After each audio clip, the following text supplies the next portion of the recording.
मध्य प्रदेश के समक्ष प्रस्तुत करने की अनुमति चाहती हूँ। माननीय उक्त सख्त प्रकरण 110/2021 प्रधान मजिस्ट्रेट किशोर न्यायालय छतरपुर जिला छतरपुर के न्यायालय के दंडिक प्रकरण क्रमांक 75/2021 मध्य प्रदेश राज्य बनाम विधि के उल्लंघनकारी बालक में पारित उपार्पण आदेश दिनांक 26/8/2021 से माननीय न्यायालय छतरपुर मध्य प्रदेश के समक्ष संज्ञान हेतु सुपुर्द किया गया है। अतः उक्त प्रकरण पर माननीय सत्र न्यायालय छतरपुर मध्य प्रदेश को विचारण हेतु अधिकार का प्राप्त। माननीय उक्त प्रकरण का विवरण इस प्रकार से है कि फरियादी मोहम्मद अजमेरी ने दिनांक 1 फरवरी 2021 को थाना ओरछा में इस आशय की देहाती नारी से लेखबद्ध करवाई कि आज दिनांक 1 फरवरी 2021 को सुबह लगभग 9:30 बजे घर से उसका छोटा भाई वकील राइट अपनी 4 पहिया वैक्यूम कार से निकला था। फिर उसके मोबाइल पर किसी अनजान व्यक्ति ने फोन पर बताया कि उसका भाई मोहम्मद वकील ज्ञान सागर स्कूल के पीछे खाली प्लॉट नटपुरवा में मृत अवस्था में लहूलुहान हालत में पड़ा है। सूचना प्राप्त होने पर वह तथा उसके परिवार के अन्य सदस्य ने वहां जाकर देखा तो उसका भाई वकील राइट लहूलुहान हालत में मृत अवस्था में पड़ा था, जो किसी अज्ञात के द्वारा हत्या करना प्रतीत हो रहा था। तब थाना ओरछा रोड में जाकर प्रथम सूचना रिपोर्ट लेखबद्ध कराई। माननीय घटनास्थल के आसपास की सीसीटीवी फुटेज प्राप्त की गई, जिसके आधार पर विधि के उल्लंघनकारी बालक एवं आरोपी आरिफ के द्वारा दिनांक 1 फरवरी 2021 को सुबह 10 बजे के लगभग ज्ञान प्रकाश पब्लिक स्कूल के पास थाना ओरछा रोड जिला छतरपुर में सह अभियुक्त आरिफ के साथ मिलकर उसकी हत्या करना प्रतीत हो रहा था। माननीय सह अभियुक्त विधि के उल्लंघनकारी बालक की आयु 18 वर्ष से कम होने के कारण किशोर न्याय बोर्ड के द्वारा पृथक विचारण हेतु मामला माननीय सत्र न्यायालय छतरपुर को सुपुर्द किया गया है। माननीय विधि के उल्लंघनकारी बालक के विरुद्ध भारतीय दंड संहिता 1860 की धारा 302 धारा 34 के अंतर्गत यह अपराध का यह आरोप है कि उसने ज्ञान सागर पब्लिक स्कूल के पास सुबह के लगभग 10 बजे सह आरोपी आरिफ के साथ मिलकर सामान्य आशय के अपसरण में चाकू एवं पत्थर से वकील मृतक रायन को चोटें काटकर उसकी हत्या करी। माननीय prosecution witness number 1 Munir Khan ने अपनी मुख्य परीक्षा में बताया है कि घटना दिनांक 1 फरवरी 2021 को उसके पास अजमेरी रायन का फोन आया था और वह बोला कि उसके छोटे भाई वकील रायन का ज्ञान सागर स्कूल के पास नट मोहल्ला में मर्डर हो गया। वहां वे लोग गए तो वहां पर वकील खान खून से लथपथ पड़ा था। मृतक की चोटों को देखकर लग रहा था कि उस पर चाकू से वार किए गए। माननीय यह कथन prosecution witness number 2 Ajmeri Ryan ने अपनी मुख्य परीक्षा में बताया है कि घटना दिनांक 1 फरवरी 2021 को वकील खान ज्ञान सागर स्कूल के पीछे खाली प्लॉट पर मृत अवस्था में पड़ा था। उसके शरीर में चोटों के निशान थे। माननीय prosecution witness number 10 Pradeep Sharma ने मुख्य परीक्षा में बताया कि दिनांक 1 फरवरी 2021 को उसे फोन पर सूचना मिली थी कि ज्ञान सागर स्कूल के पीछे मोहम्मद वकील रायन की अज्ञात कारणों से मृत्यु हो गई। उसके सामने ही मृतक की लाश का पंचनामा प्रारूप पत्र 3 बनाया गया था। माननीय prosecution witness number 13 doctor Mukesh Prajapati ने अपनी मुख्य परीक्षा में बताया है कि दिनांक 1 फरवरी 2021 को जिला चिकित्सालय छतरपुर में मेडिकल ऑफिसर के पद पर रहते हुए मृतक मोहम्मद वकील तनय हनीफ रायन का सब परीक्षण किया था, जिसमें कुल 18 चोटों के निशान मृतक के शरीर थे। माननीय उक्त सभी चोटें मृत्यु पूर्व की थी तथा चोट क्रमांक 1, 16, 18 सख्त एवं भौतिक हथियार से एवं शेष सभी चोटें सख्त एवं धारदार हथियार से पहुंचाए जाना प्रतीत हो रही थी। माननीय चोट क्रमांक 1, 12, 13 प्राणघातक प्रकृति की थी। Prosecution witness number 1 Munir, prosecution witness number 2 Ajmeri ने मृतक के शरीर पर चोटें होना बताया है, जिसकी पुष्टि prosecution witness number 10 Pradeep Sharma के लाश के पंचनामा प्रारूप पत्र 3 में तथा prosecution witness number 13 doctor Mukesh Prajapati ने पीएम रिपोर्ट के द्वारा की है, जिससे स्पष्ट होता है कि मृतक के शरीर पर चोटें कारित की गई थी तथा उक्त चोटें के परिणामस्वरूप उसकी मृत्यु हुई। माननीय prosecution witness number 1 Munir Khan ने बताया कि घटना दिनांक 1 फरवरी 2021 को वह घटनास्थल पर गया था, जहां वकील खान खून से लथपथ पड़ा था। मौके पर मृतक के सिर का वेग 10 से 12 किलो का पत्थर, 30 से 40 फीट दूरी पर एक बड़ा सा लोहे का चाकू पड़ा था। वहीं पर मृतक की 4 व्हीलर वेन्यू कार 100 फीट दूरी पर खड़ी हुई। माननीय prosecution witness number 2 Mohammad Ajmeri ने बताया कि घटना दिनांक 1 फरवरी 2021 को पुलिस ने मौके पर जाकर बालों का बैग, मोबाइल, एक चाकू, एक पत्थर, एक वेन्यू कार जब्त कर प्रारूप पत्र 5 जब्ती पत्रक तैयार किया था, जिस पर उसके हस्ताक्षर हैं। माननीय प्रोसिक्यूशन विटनेस नंबर 3 समीम ने बताया कि दिनांक 1 फरवरी 2021 को घटना स्थल पर गया था। वहां मृतक वकील मृत अवस्था में पड़ा था। उसके शरीर पर काफी चोटें थी। वहां पर बालों का बैग पड़ा था, एक बड़ा सा पत्थर था जिस पर खून लगा था, थोड़ी दूरी पर एक चाकू पड़ा था जिसमें भी खून लगा था। पुलिस ने उसके सामने घटना स्थल का नक्शा मौका प्रारूप पत्र 6 बनाया था, जिस पर उसके हस्ताक्षर हैं। माननीय prosecution witness number 7 Ritesh Namdev ने बताया कि दिनांक 1 फरवरी 2021 को थाना ओरछा में आरक्षक के पद पर पदस्थ था। उप निरीक्षक प्रदीप शर्मा ने उसके सामने सोनू उर्फ अनूप सिंह से एक सीडी जब्ती पत्र प्रारूप पत्र 11 बनाया था, जिस पर उसके हस्ताक्षर हैं। माननीय उक्त तथ्यों की पुष्टि प्रोसिक्यूशन विटनेस नंबर 10 उप निरीक्षक प्रदीप शर्मा के द्वारा की गई। Prosecution witness number 10 Pradeep Sharma ने अपनी मुख्य परीक्षा में बताया है कि दिनांक 1 फरवरी 2021 को वह थाना ओरछा में एसआई के पद पर पदस्थ थे। एसआई प्रदीप शर्मा ने घटना स्थल से सादा मिट्टी, खून से नीला मिट्टी, एक सैमसंग कंपनी का फोन, मोबाइल की ईयरफोन, बालू का बैग, उसमें खून लगा था, एक चाकू जो दोनों तरफ से धारदार था, एक सीमेंट का जेल से भरा हुआ पत्थर जिस पर खून लगा था, एक पत्थर जिस पर खून लगा था, एक 4 पहिया वाहन की रिमोट वाली चाबी, एक वेन्यू कार जिसका नंबर MP16CV 4022 था। जब्त कर जब्ती पत्र प्रारूप पत्र 5 बनाया था, जिस पर उनके हस्ताक्षर हैं। घटना स्थल के पास सोनू अनूप सिंह चाय वाले के द्वारा पेश करने पर एक सीडी जब्त कर जब्ती पत्र प्रारूप पत्र 11 बनाया गया, जिस पर उसके हस्ताक्षर हैं। माननीय prosecution witness number 6 Tirath Namdev ने अपनी मुख्य परीक्षा में बताया है कि पुलिस ने उसके सामने विधि के उल्लंघनकारी बालक से पूछताछ कर मेमोरेंडम पत्र प्रारूप पत्र 7 बनाया था, जिसके आधार पर विधि के उल्लंघनकारी बालक के घर से चाकू और कपड़े, पीली टी शर्ट एवं लोवर जब्त का जब्ती पत्र प्रारूप पत्र 8 तैयार किया गया, जिस पर उसके हस्ताक्षर हैं। माननीय prosecution witness number 11 Madhavi Agnihotri ने अपनी मुख्य परीक्षा में बताया कि वह दिनांक 3 फरवरी 2021 को थाना ओरछा में पदस्थ थी। उक्त अपराध क्रमांक 27-21 की विवेचना के दौरान विधि के उल्लंघनकारी बालक को अभिरक्षा में लेकर पूछताछ कर मेमोरेंडम पत्र लिखबद्ध किया था, जिसके आधार पर विधि के उल्लंघनकारी बालक द्वारा घर से निकालकर पेश करने पर एक चाकू एवं उसके कपड़े साक्षीगण के सामने जब्त का जब्ती पत्र तैयार किया गया था, जिस पर उनके हस्ताक्षर हैं। मामले में उक्त जब्त शुदा सामग्री को जांच हेतु FSL भेजे जाने पर प्राप्त प्रारूप पत्र 17 में विधि के उल्लंघनकारी बालक से जब्त शुदा चाकू पर मानव रक्त पाया गया है।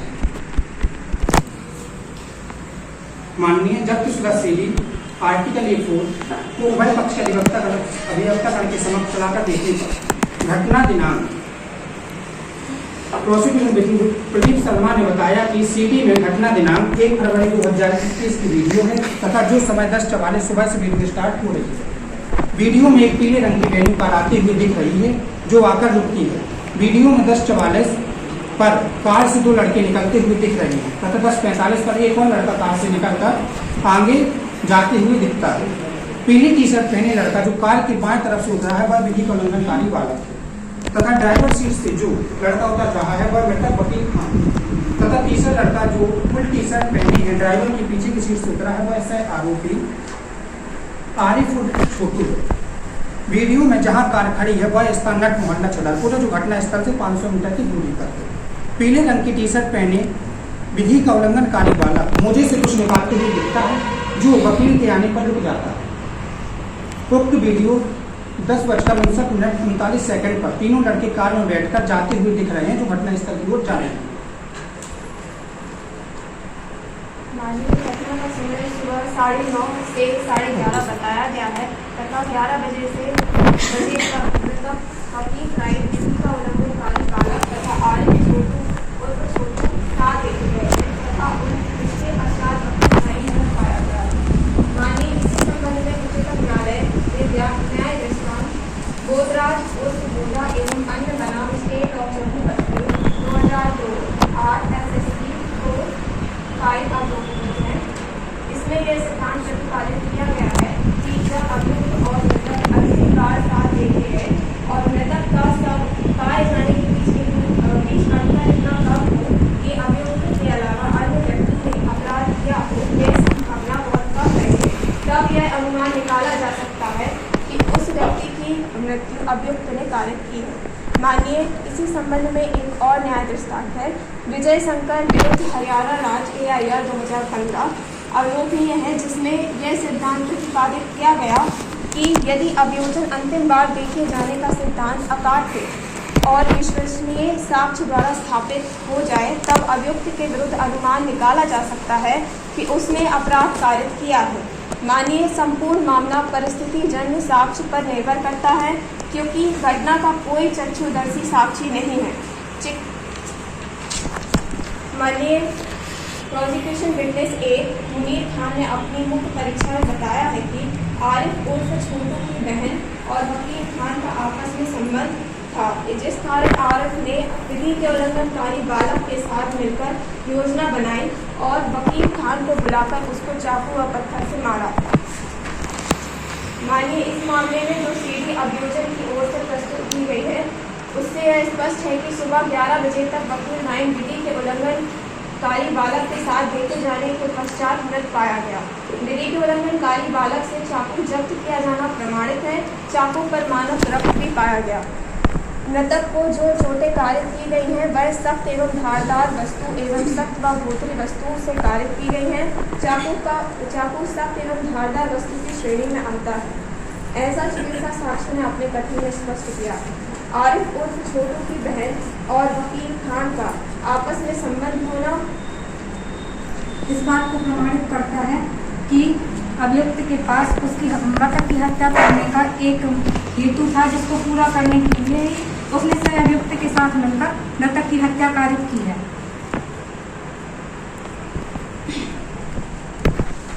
श्रीमान जी, ये ज्ञापन अभियुक्त पक्ष विधि का उल्लंघनकारी बालक की ओर से माननीय न्यायालय छतरपुर मध्य प्रदेश के समक्ष प्रस्तुत करने की अनुमति चाहती हूँ। श्रीमान जी, अभियोजन पक्ष की ओर से अभियुक्त पर भारतीय दंड संहिता की धारा 302 संकटित धारा 34 के अंतर्गत गणनीय अपराध का आरोप है कि अभियुक्त ने दिनांक 1 फरवरी को सुबह 10 बजे करीब ज्ञान प्रकाश पब्लिक स्कूल के अंतर्गत थाना ओरछा रोड जिला छतरपुर में मृतक वकील खां को अन्य अभियुक्त के साथ मिलकर सामान्य आशय से निर्मित कर उसे चाकू एवं पत्थर से मारकर उसकी मृत्यु कर हत्या कारित की। श्रीमान जी, अभियुक्त ने दंड संहिता प्रक्रिया संहिता 1973 की धारा 113 के अंतर्गत परीक्षण में किए जाने पर उसका कहना है कि वह निर्दोष है और उसे झूठा फंसाया गया है। मान्यवर अभियोजन पक्ष के कुछ साक्षियों के कथन इस प्रकार हैं। मान्यवर अभियोजन साक्षी क्रमांक 3 समीम ने अपने परीक्षण में बताया कि प्रापी 7 बालक का मेमोरेंडम कथन व प्रापी 8 जब्ती पत्रक पर उसके हस्ताक्षर हैं, जबकि स्वयं समीम ने अपने कथनों में बताया है कि पुलिस ने बालक से उसके सामने ना तो कोई पूछताछ की थी, ना ही कोई सामान जब्त किया था। मान्यवर अभियोजन साक्षी क्रमांक 4 सलीम ने भी अभियोजन साक्षी क्रमांक 3 समीम के कथनों का समर्थन किया है। मान्यवर अभियोजन साक्षी क्रमांक 2 अजमेरी, जो कि फरियादी है, ने अपने प्रति परीक्षण में बताया कि उसको घटना की जानकारी बादशाह पल्लेदार ने फोन पर दी थी, परंतु अजमेरी से पल्लेदार का फोन नंबर पूछने पर वह बताने में असमर्थ रहा है। अतः कथन कि उसे घटना की सूचना के लिए बादशाह का फोन आया था विश्वसनीय नहीं है। इसी प्रकार फरियादी ने अपने कथनों में बताया कि 11 बजे के करीब मृतक के पास फोन आने पर वह घर से गया था, परंतु आगे फरियादी ने बताया कि जिस समय उसके भाई के पास फोन आया था वह घर पर नहीं था, मंडी में था। अर्थात फरियादी जब मंडी में था तो वह यह कैसे बता सकता है कि किसका फोन आने पर मृतक घर से गया था। अर्थात मान्यवर फरियादी ने अपने कथन प्रति परीक्षण में बढ़ा चढ़ाकर किए हैं, जिन पर विश्वास करना उचित नहीं है। मान्यवर अभियोजन साक्षी क्रमांक 10 प्रदीप शर्मा ने अपने कथनों में बताया कि उन्होंने घटना स्थल के पास सोनू चाय वाले के दुकान से एक सीडी जब्त कर प्रापी 11 जब्ती पत्रक बनाया था, परंतु मान्यवर जब सोनू चाय वाले को न्यायालय के समक्ष पेश किया गया तो उसने सीडी जब्त कराए जाने से इनकार किया। मान्यवर जिस व्यक्ति से सीडी जब्त करना बताया गया है वह नारायणपुरवा का रहने वाला है, नटपुरवा का नहीं, जबकि घटना स्थल नटपुरवा है। और इस संबंध में साक्षी प्रदीप शर्मा ने कोई पंचनामा भी नहीं बनाया है, ना ही साक्षी सोनू अर्थात अनूप सिंह से तीनों लोगों की पहचान कराई है। मान्यवर प्रोसिक्यूशन विटनेस क्रमांक 14 साक्षी अनूप सिंह सोनू ने अपने प्रति परीक्षण में यह भी बताया कि नारायणपुरवा गांव में आटा चक्की की दुकान करता है। उसकी दुकान में कोई सीसीटीवी कैमरा नहीं है, ना ही उसने कोई सीडी तैयार कर पुलिस को दी थी। मान्यवर सोनू ने अपने प्रति परीक्षण में बताया कि वह थाने से गुजर रहा था तो पुलिस ने बुलाकर कुछ कागजों पर उसके हस्ताक्षर करा लिए थे तथा जब कागजों पर हस्ताक्षर कराए गए उस समय कागज तोड़े थे, उन पर कुछ भी नहीं लिखा था। मान्यवर प्रोसिक्यूशन विटनेस क्रमांक 10 प्रदीप शर्मा ने अपने प्रति परीक्षण में भी स्वीकार किया है कि सीडी घटना स्थल की नहीं है। मान्यवर मामले में साक्षी समीप अभियोजन साक्षी क्रमांक 3 पक्ष विरोधी हो गया है तथा साक्षी तीरथ नामदेव का कथन भी जब्ती की कार्यवाही से समर्थित नहीं है। जब्ती पत्रक प्रापी 8 में केवल चाकू जब्त हुआ है, म्यान सहित नहीं, जबकि न्यायालय में चाकू म्यान सहित पेश हुआ है। मान्यवर अगर मृतक बालक के बुलाने पर घटना स्थल पर गया था तो विवेचक अधिकारियों ने यह जानकारी क्यों नहीं ली कि मृतक बालक के बुलाने पर कितने समय में घटना स्थल पर पहुंचा था। मान्यवर विवेचक माधवी अग्निहोत्री ने प्रापी 7 के मेमोरेंडम में कथन किया है कि मृतक को फोन करके बुलाया गया था, परंतु उसने इस संबंध में कोई कॉल डिटेल नहीं निकलवाई है।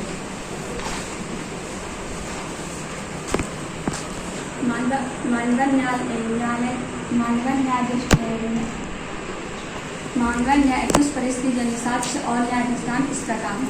मध्य प्रदेश शासन विरुद्ध संजय 2005, मध्य प्रदेश शासन विरुद्ध दशरथ प्रसाद 2003 में माननीय न्यायालय ने सिद्धांत प्रतिपादित किए हैं कि परिस्थिति जन साक्ष्य पर निर्भर दोषिता का सिद्धांत तभी निष्कर्ष न्याय नहीं हो सकता है जब तक अपराध में फंसाने वाली सभी तथ्य परिस्थितियां अभियुक्त के द्वारा निर्दोषता या किसी अन्य व्यक्ति की निर्दोषता से असंगत पाए जाएं। मानवर परिस्थितियां साक्ष्य ऐसी होनी चाहिए जिससे अभियुक्त का दोष अचूक रूप से इंगित होता हो, परिस्थितियों की श्रृंखला ऐसी हो जिससे यह निष्कर्ष निकलता हो कि अपराध अभियुक्त के द्वारा या किसी ऐसे अन्य व्यक्ति के द्वारा नहीं किया गया। मानवर उक्त न्यायालय में उक्त मामले में अपराध का स्वस्थ डॉक्टर को नहीं दिखाया गया था, जिससे यह परीक्षा हो सके कि वह आहत व्यक्ति के शरीर पर क्षतियाँ ठीक प्रकार से सुनिश्चित नहीं हुई हैं। मृतक की मृत्यु किस दोष से कारित हुई है यह स्पष्ट नहीं हो सका है। मेमोरेंडम एवं बरामदी में साक्षी के मोहल्ले के व्यक्ति नहीं थे। अभियुक्त के द्वारा मृतक को पहुंचाई गई चोटी चाकू का विवरण सिद्ध हुआ अभियोजन द्वारा असफल रहा है।